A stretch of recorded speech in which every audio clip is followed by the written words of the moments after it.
Hello, and welcome to Tech Connects, Dice's podcast where we dig into the topics on tech hiring, recruiting, and careers that matter to you. I'm your host, Nick Kolakowski, and I'm going to talk to great guests every month about the current state of the tech careers world, including the tech job market, the hottest tech skills, what companies are doing to attract and retain technology professionals in a historically tight market, and much, much more. Our next guest is Jeanne Cordisco, who's O'Reilly Media's Chief People Officer. As CPO, she's focused on how HR can tie a company's people strategy to its broader initiatives. She's advocated for HR to participate in the highest level decision-making to ensure the right people are being hired and retained, because that ultimately determines how well a company carries out its strategy and delivers for its customers. So let's listen in.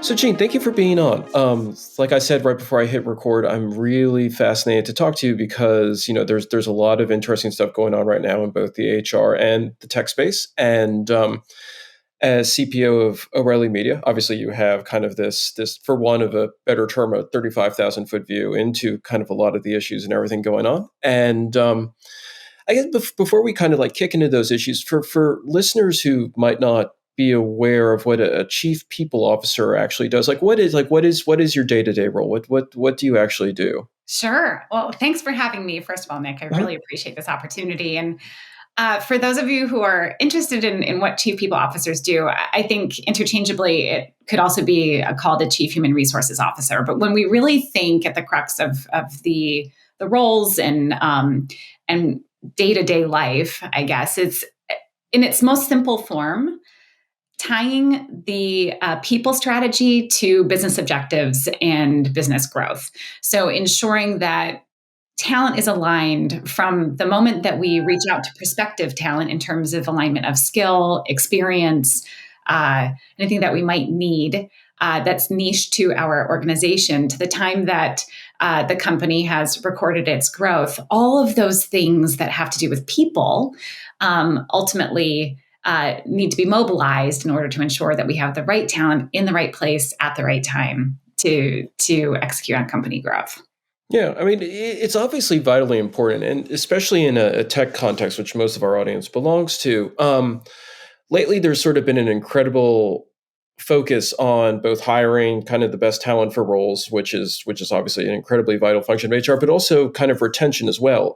We just did the Dice's sentiment report where we survey tech professionals, recruiters, HR experts on a number of issues. And one of the stats that we pulled up was that something like 60% of tech professionals are likely to change employers over the next year. And these are vital people in the organization. These are AI experts, these are software developers, these are data scientists, these are everybody who are required to make sure that a business can kind of remain cutting edge. And so it makes me think, I mean, in your view, how can HR kind of work with the broader structure of the organization to ensure, I mean, not only that there are good hires, but also that these hires want to stay kind of once they're in place and can continue to contribute to the organization in a Sure. I mean, those numbers themselves are just staggering when you think about how much the labor force has shifted in terms of the way that we're just the market itself, in terms of how hot it is, how again, specialized skills are in such high demand, how technology is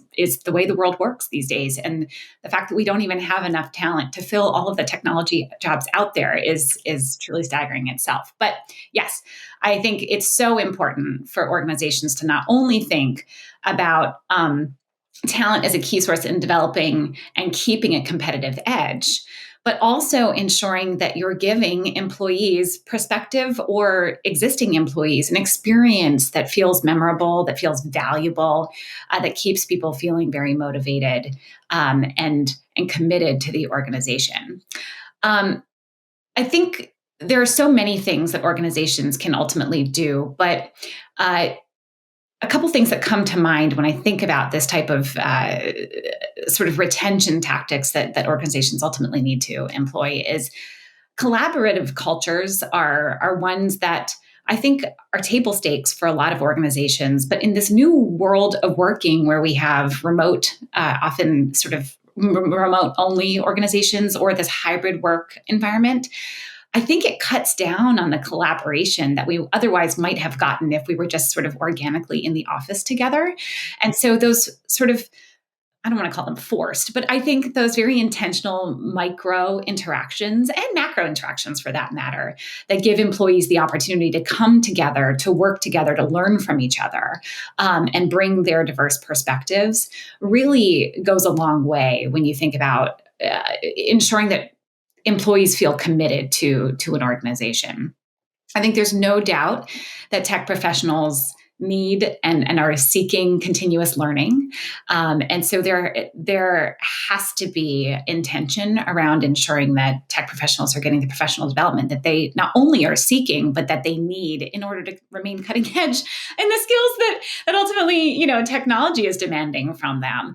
And so I think oftentimes organizations can fall behind on that in terms of how do we ensure that we're not only upskilling the broader force from a standardized perspective, but how are we also customizing each person's sort of personal learning journey to ensure that employees, tech pros, are getting what they're looking for from a professional development perspective as well.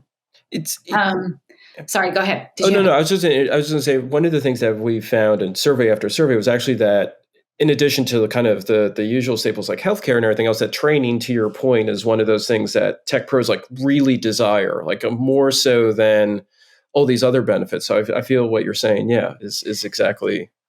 And you just think about all the cool new technologies that are coming out. And I think for somebody who's immersed in it every single day, what a cool opportunity to be able to test and learn and sort of play in the sandbox, if you will, to learn all of those new skills. It gives you an advantage, number one, just from a marketability perspective as an employee, which oftentimes can be a little bit of a risk that an organization takes in making their folks more marketable. But you think about the growth that ultimately plays into as well from an organizational perspective, because you have so much innovation happening, and the ability to sort of use those skills in a really, really meaningful way.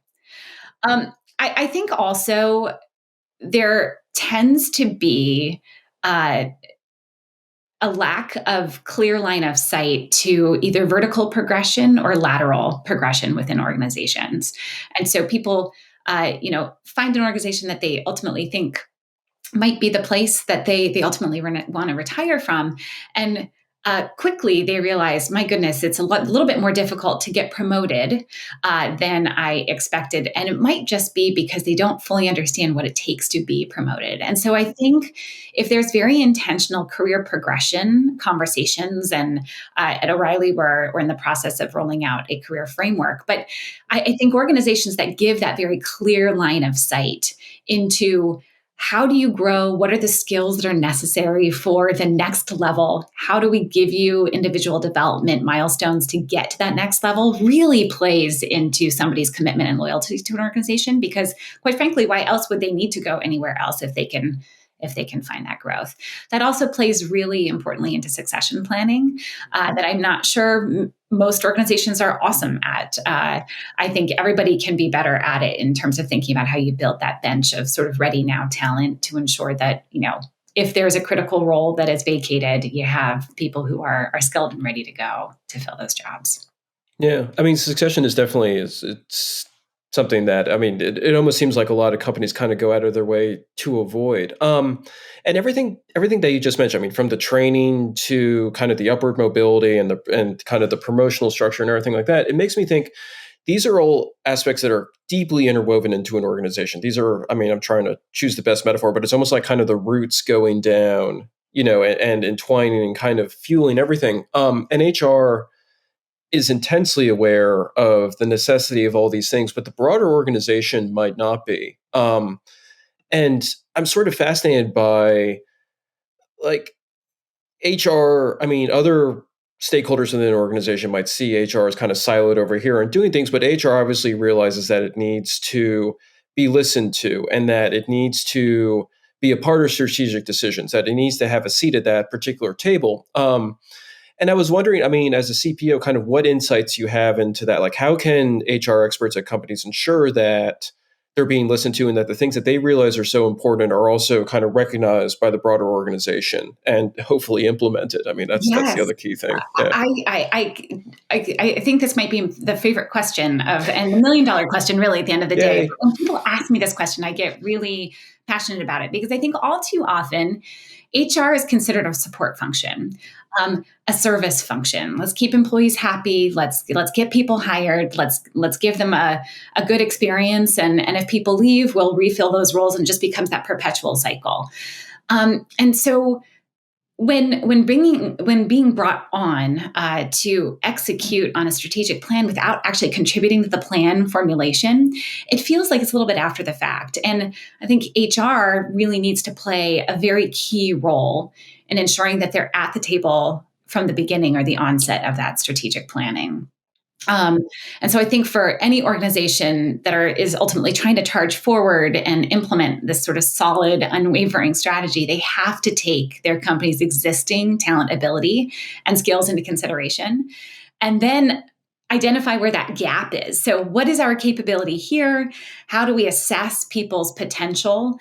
And then think about how we upskill our broader organization to be able to then again mobilize against the strategic plan. I think HR's involvement in all of this, at least in all of this high-level decision-making, is to actually force the difficult conversations, which is not lost on anybody in HR. Oftentimes, there are a lot of difficult conversations that we have, but it's to force that difficult conversation to happen around whether the strategy is actually realistically achievable through people, and if they're involved from the get-go, that strategy will be set with very thoughtful and purposeful consideration, and will give the company advantage to actually really be very strategic in terms of where do we need to hire externally in order to bring in skill that we think might take too much time to upskill our talent. How do we again, be purposeful and intentional in terms of helping people build, very beautiful sort of personal or professional development portfolio. And then where is the work that we're doing these days that needs to ultimately stop to alleviate or free up some capacity to focus on the most critical parts of the strategic plan. So I think as HR sits at that seat in the table, number one, they have to ultimately sort of force their way there. But once they sit there, I think it gives a very different lens to those who are part of that strategic planning exercise when you actually think about feasibility and the reality of actually getting it accomplished through people. It seems like the forcing of the conversation part would kind of be, and I'm sure there's kind of like tactical ways to finesse that conversation, whether it's just trying to figure out when to put that on the agenda or whatever. But I feel that at smaller organizations where everybody's kind of on a first name basis with each other, it might be a small team, it might be more of a startup configuration, that would potentially be simpler than at a larger company, or am I thinking about it backwards? Because larger companies also have infrastructure and procedure to insert that kind of thing. Yeah, I think there's pros and cons to both. Yeah. I think in a smaller organization, the ability to be nimble and a bit more agile in terms of the planning and pivoting, where it's almost like a speedboat versus a cruise ship, if you will. I love to use that analogy in the sense that smaller organizations tend to, at least hopefully, tend to be able to move at this speedboat pace, only because you fail fast, you get back up, you keep going, and to be able to sort of make those turns and pivots is instrumental to your ability to grow quickly. At the bigger organizations, yes, there's infrastructure, there's very standardized ways in getting things done. And I don't know that there's one that's better than the other. It just often takes longer at these bigger organizations to be able to sort of move that rudder and steer the ship in the direction that you ultimately want to go.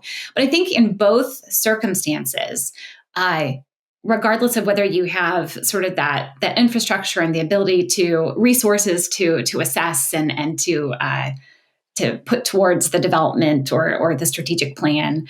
And then smaller organizations that have to be a little bit more scrappy in the way that they get things done. I think both need to do it in a manner that doesn't think about so much the people as it is what we are ultimately trying to accomplish, and then sort of letting the people be the overlay. So sometimes organizations make decisions based on, oh, well, this person might not be able to do that. It's very based on that existing person in the role today. But as you just said at the beginning of our conversation, if 60% of people are ultimately thinking that they're going to be moving on in the next, or in the foreseeable future, you can't always rest your decision making on the person who you have in the organization today. You need to really be thinking about it in terms of what do we need and who in this organization has that skill and capacity, and then how do we build a bench that can continue to succeed that person if they were to move on. Yeah, no, that makes total sense. I mean, the other part of the equation, at least the way that I'm thinking about it, I could be completely wrong, is that HR also needs to, there's all sorts of technology and so on that's emerging right now that's fundamentally changing how business works. I mean, there's so much chatter right now, obviously, around generative AI and machine learning and large language models and things like that, which are in turn impacting company strategy, everything from how they generate content to strategic analysis and things like that. And HR obviously needs to be aware. They need to, in addition to kind of dealing with the boardroom, they also need to be aware of kind of what's coming from this direction, from the people who are throughout the broader organization. And especially at a place like O'Reilly, I'm sure that's really prevalent. How in the way that you conceive of it, what's sort of the best way for HR experts to sort of keep their finger on the pulse, recognize kind of what's coming up, innovations and so on, kind of absorb that, this is complicated, absorb that into how they're thinking and what they're doing, and then roll that forward potentially into strategy, convincing the higher management to pay for training or however that sort of pans out? Yeah. So when I think about HR professionals across any organization, I think it spans so many different roles. And I think every role might need to think about technology in a different way. I think the knowledge itself is instrumental to the function's success. And so whether it's a talent acquisition specialist or an HR business partner, I think the way in which they're going to absorb the information and use that knowledge to help set sort of a higher level sort of decision or strategic plan may be a little bit different, but I think the knowledge itself probably needs to be the same. I think it's not lost on anybody in HR that your best asset or most valuable asset are those who are internal, who have the knowledge themselves. And so I think the partnership between an HR business partner, for example, and the technology team to really understand the nitty-gritty of, number one, how are we getting our work today? How are we getting our work done today? How do we need to think about the work of tomorrow? And how is technology going to enable us to get there? And the more an HR business partner can literally just be a fly on the wall or going to meetings, webcasts, conferences, those sorts of things that are all internally focused, I think give us a very good sense of how internally we're thinking about the enablement of technology and the growth of the organization. A couple of things that my team does, which I really appreciate, is one of my talent acquisition specialists came in, and we hired him to be a technical recruiter. And although he had some technical recruiting experience, it wasn't as robust as ultimately I think he wanted it to be. And so he came in and actually set up a very informal mentor-mentee relationship with one of the directors in our engineering team. And so on a weekly basis, they got together and talked about all the hot trends in technology and what did the recruiter need to know and what are the skills out there that we would be looking for in order to fill any voids or gaps that we have on our own teams. And it became this very wonderful partnership, not only because trust and credibility and rapport is built, but also because my talent acquisition specialist was literally learning so much that he came back to the table to teach my team so much about what he was learning. We also have things called tea times as part of our engineering group, where the team comes together. Anybody is welcome, but the team comes together to talk about sort of hot topics or to solve challenges, brainstorm on certain things. And I think those opportunities are ones that HR professionals, or quite frankly, anybody in the organization should really seek to try to understand more. And then voracious reading. I think the more anybody can get out there and read and understand what the upcoming trends are and how important it is to then use as to be successful in your own role is just instrumental to anybody's success. So those are things I hope my team is doing, and I certainly employ myself. So the mentorship thing is especially fascinating to me because a lot of companies sort of, and it's fascinating that you implemented this, because a lot of companies sort of talk that talk in terms of like the need for mentorship and sort of wanting, but they don't sort of take concrete steps towards implementing something with that knowledge sharing and that cross silo transparency in terms of knowledge bases and things like that. So that's really fascinating. And it also can accelerate so quickly when you see that kind of relationship happen, how fast people absorb stuff. It's great. I totally agree, Nick. And, one of the things that one of the areas I think that, or ways in which I think a mentorship program could fall flat is that if it doesn't feel like it's voluntary or something that somebody is passionate about doing, it just won't be something that they want to spend or will dedicate any time to.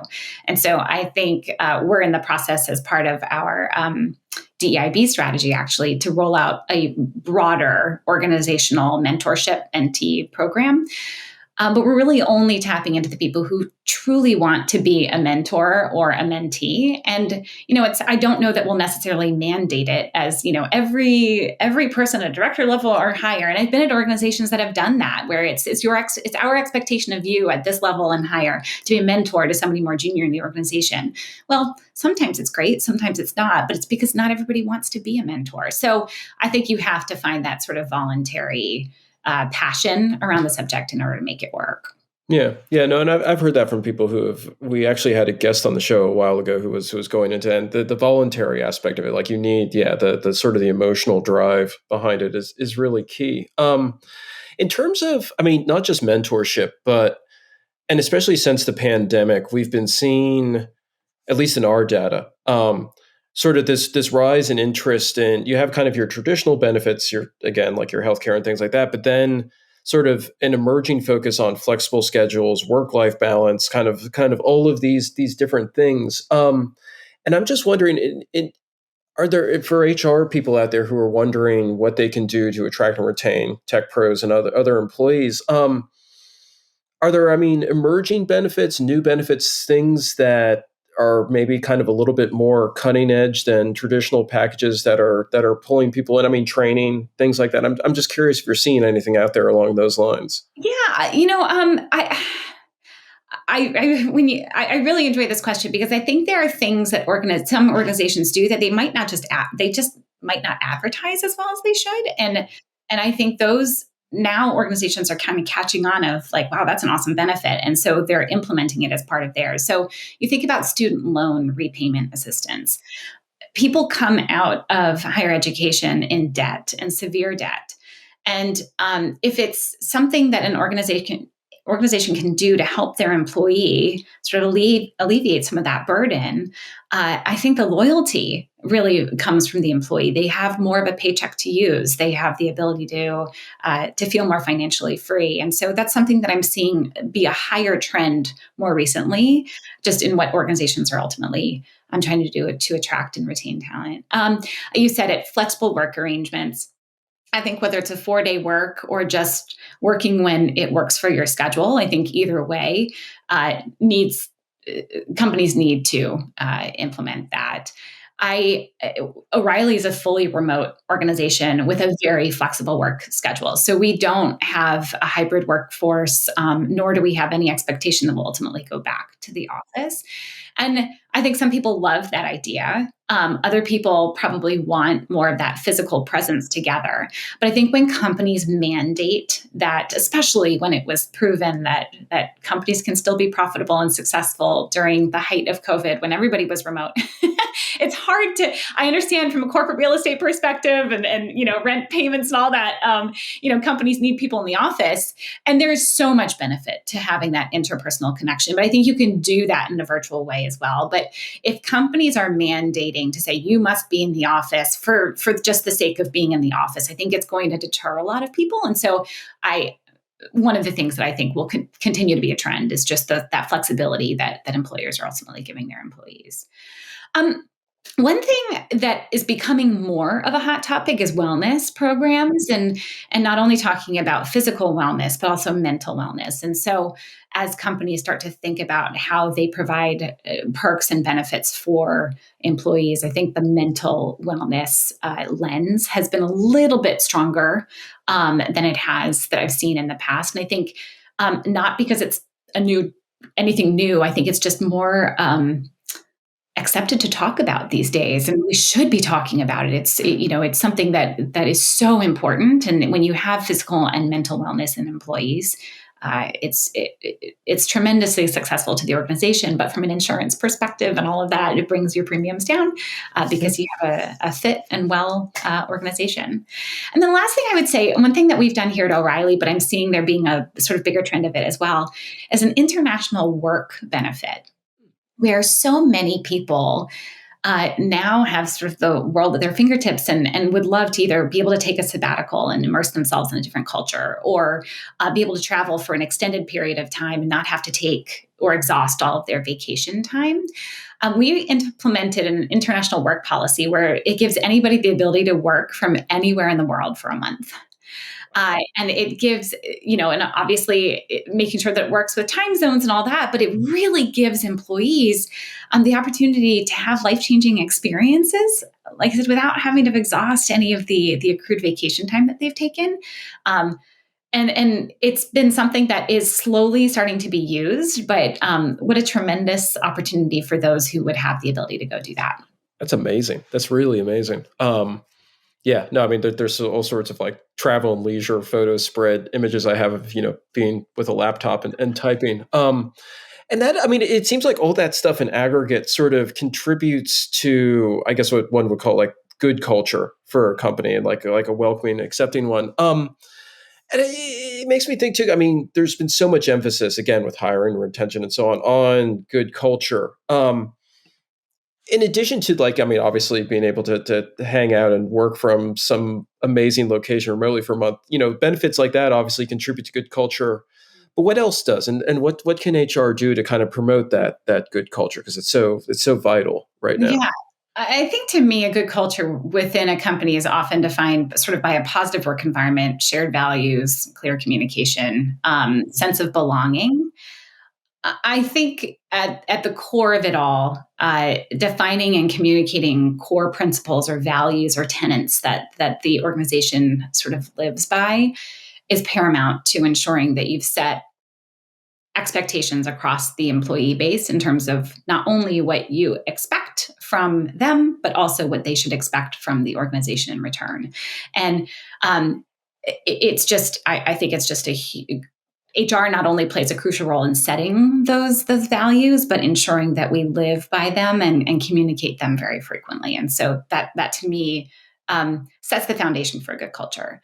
I mean, open communication is certainly one. I think the transparency effect, where employees don't feel like decisions are being made behind a curtain and maybe they're actually contributing to some of those really important decisions, is a really important thing.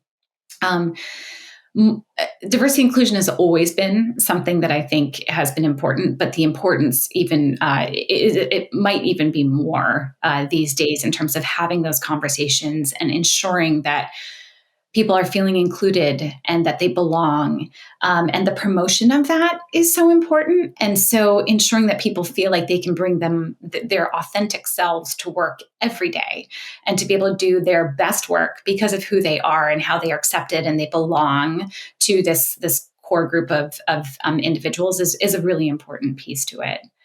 And then I think recognition. Everybody loves recognition in different ways, but we all need to be recognized at times. And so if there can be intention behind employee recognition programs, or just ensuring that people feel valued and that they're motivated by whatever it takes to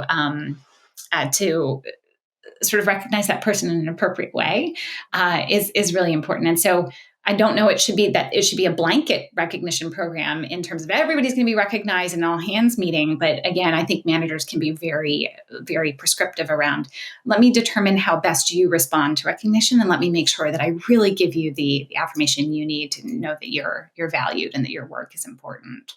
Yeah. No. And then work-life balance. I mean, again, I think we talked about it, but even more so than ever. Yeah. No, obviously. I mean, it's so important. And I think people awaken to that, obviously, that, that's something that's incredibly vital to them remaining happy. So I guess, my last question is, we're on the cusp of a new year. And I'm just wondering, what do what trends are emerging in terms of HR and hiring that you're seeing coming? What do people need to anticipate as they're kind of doing, because this is like the height of strategic planning right now going into the next year. And I'm just wondering how Yeah. you're ideating about that.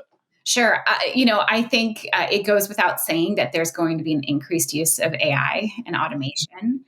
And I say that not because I believe that AI or automation will replace roles or replace employees, but I think it's going to allow employees to do their work so much faster, and so they're going to be able to see success in that speedboat manner as opposed to the cruise ship. And so I see that that's going to be a huge focus for HR specifically in terms of how we can use AI to be more successful as a function. So one thing that comes to mind specifically is generative AI has the ability to revolutionize the way that we hire.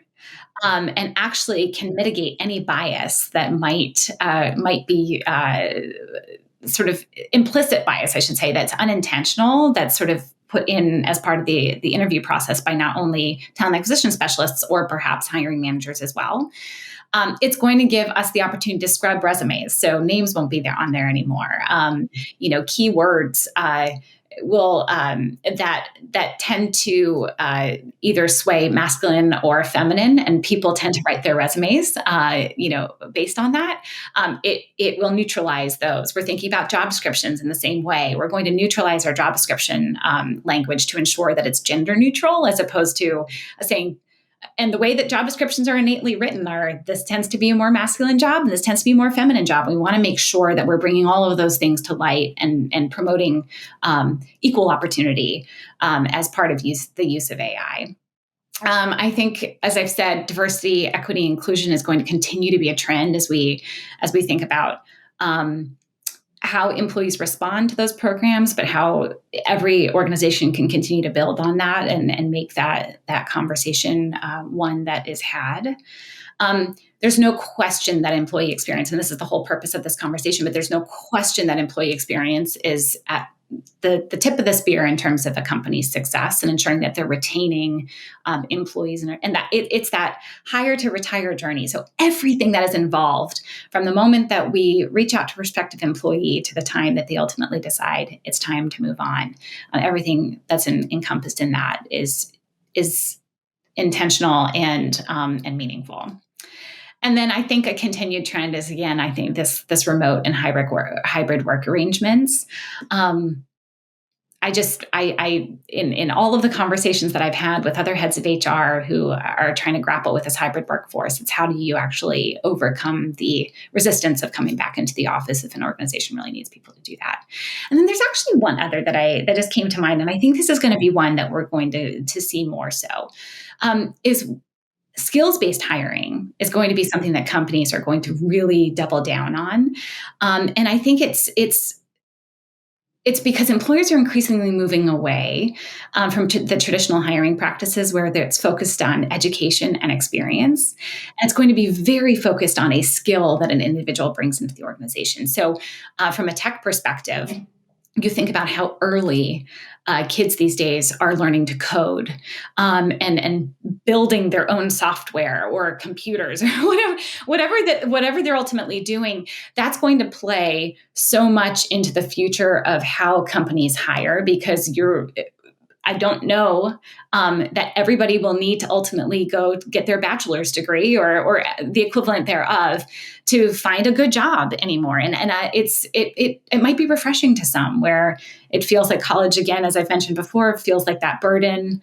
It's a lot of money. People come out of it with a lot of debt. And if they can build these skills early on, companies will be more focused on hiring them for that, as opposed to the education that they have. So we've been seeing a lot. There's been a sort of a mega trend. I've read a couple of analyst reports over the last while about how the skills-based hiring really is. Obviously degrees are important, but they've and they're not being de-emphasized so much as companies are also now willing to be like, oh, you have this skill set, you can demonstrate it in a technical interview, and therefore we will hire you. And that's obviously great because it opens up the pool to people who have the skills. It certainly does. And you think about, the fact that bachelor's degree are less, I guess the need for a bachelor's degree is less prevalent on job descriptions now, as opposed to it might have been even, call it 2 or 3, 5 years ago.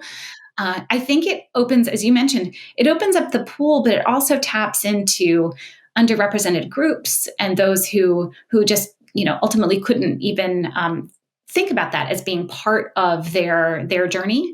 Now they have the world at their fingertips in terms of, amazing employment, amazing benefits, amazing employee experiences based on the skill that they've built. So I hope that we continue to see that trend continue.